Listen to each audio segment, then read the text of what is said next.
Welcome students. तो हम लोग आज देखने वाले हैं इलेक्ट्रोस्टैटिक 1 का लेक्चर 3। इसमें हम लोग एक इंस्ट्रूमेंट के बारे में बात करेंगे या एक डिवाइस बोल सकते हो जो जिसका नाम है गोल्ड लीफ इलेक्ट्रोस्कोप। ये आपके बोर्ड के पॉइंट ऑफ व्यू से और आपके बाकी कॉम्पिटिटिव के पॉइंट ऑफ व्यू से भी बहुत इंपॉर्टेंस रखता है। ठीक है, तो चलिए कंटिन्यू करते देखते हैं ये क्या है, ये किस तरह से वर्क करता है और इसके ऊपर बेस करके क्या क्वेश्चन किस तरह से आ सकते हैं। जैसे डेफिनेशन में देख रहे हैं, it is a simple apparatus use to detect charge on a body. एक बहुत सिंपल सा इंस्ट्रूमेंट है जिसको हम लोग किसी चार्ज को डिटेक्ट करने के लिए यूज होता है। इससे चार्ज मेजर नहीं होता, ध्यान रखेंगे। लेकिन हाँ, किस में ज्यादा चार्ज है, किस में कम चार्ज है, किस में नेगेटिव चार्ज है, किस में पॉजिटिव चार्ज है, ये सारी चीजों को हम थोड़ा सा आइडेंटिफाई कर सकते हैं, डिटेक्ट कर सकते हैं। ठीक, लेकिन ध्यान रखना, इससे हम लोग कहीं से भी किसी चार्ज को मेजर नहीं कर सकते हैं। ठीक है, सिर्फ डिटेक्ट करने का काम आता है। अब हम लोग देखते हैं इसमें कैसे डिफरेंट टाइप ऑफ क्वेश्चन किस प्रकार से आते हैं और किस तरह से ये डिटेक्ट करता है। ठीक है, देखिए आपको यहाँ पर दिख रहा होगा, ये हम लोग का जो है, ये हम लोग का गोल्ड लीफ इलेक्ट्रोस्कोप है। जो एक तरह से देखा जाए तो इसमें आपको दिख रहा होगा, ये पूरी तरह से हम लोग का एक इवैक्यूएटेड ग्लास जार से बना हुआ है और साथ में ये एक इवैक्यूएटेड मतलब इसमें कोई भी तरह का हवा नहीं है ना, मतलब वैक्यूम है कंप्लीटली। और उसके बाद हम लोगों ने क्या किया, इसके अंदर ये एक रॉड है, मेटालिक रॉड है, कंडक्टिंग रॉड है।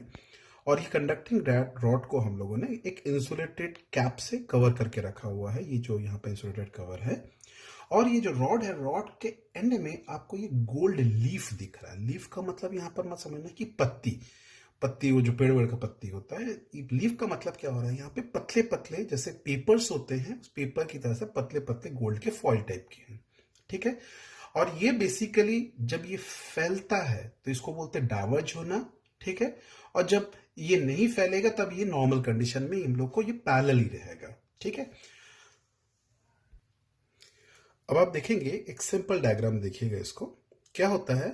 जैसे ही हम लोग का ये गोल्ड लीफ इलेक्ट्रोस्कोप के ये जो नॉब, कंडक्टिंग जो नॉब है, यहाँ पर जैसे ही हम लोग कोई पॉजिटिवली चार्ज ऑब्जेक्ट को इसके पास लाते हैं या इसको जैसे ही टच करते हैं, तो टच करने से क्या होता है, ये पॉजिटिव चार्ज इसमें से फ्लो होकर इधर पे आता है और यहाँ पे जो गोल्ड लीफ होता है, ये जो गोल्ड लीफ दिख रहा है, वो गोल्ड लीफ में वो इलेक्ट्रिक इक्वली क्या हो जाएगा, डिस्ट्रीब्यूट हो जाता है।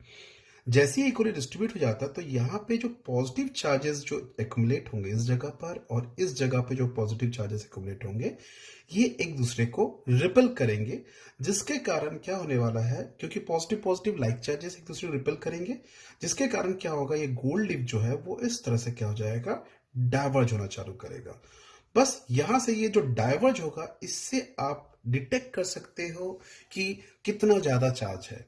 अगर मान लेते आपने किसी एक चीज को इसके पास लाया, ये ज्यादा डाइवर्ज हो रहा है, और कोई दूसरा एक ऑब्जेक्ट को लाया, उसमें कम डाइवर्ज हो रहा है, तो जिसमें ज्यादा डाइवर्ज होगा उस ऑब्जेक्ट में ज्यादा चार्ज रहा होगा और जिसमें वो कम डाइवर्ज हो रहा होगा उसमें कम चार्ज रहा होगा।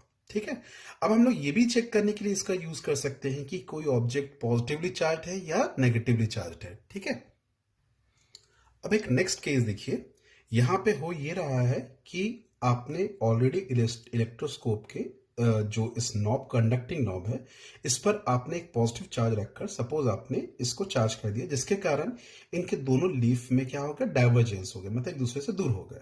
ठीक है, ऑब्वियस रिपल्शन के कारण होने वाला रहेगा।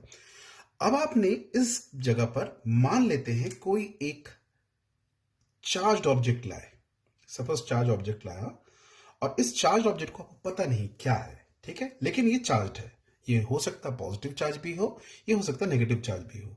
जैसे ही आप इस चार्ज ऑब्जेक्ट को लाते हैं और अगर आपको ये दिखता है कि इलेक्ट्रोस्कोप के जो लीफ है उनके बीच का डाइवर्जेंस, मतलब जो फैलाव है वो बढ़ जा रहा है, तो इसका मतलब समझ जाइएगा कि ये पॉजिटिव रहा होगा, तो ऑब्वियसली ये पॉजिटिव रहा होगा।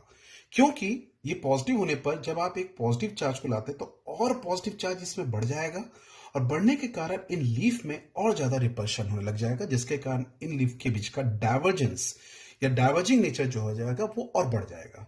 ठीक, और अगर मान लेते हैं आप इस इलेक्ट्रोस्कोप के पास ये चार्ज एक ऑब्जेक्ट को लाकर या रॉड को लाकर रखते हैं, रखने पर देखते हो कि इनके बीच के लीफ के बीच का डाइवर्जेंस कम हो जाता है।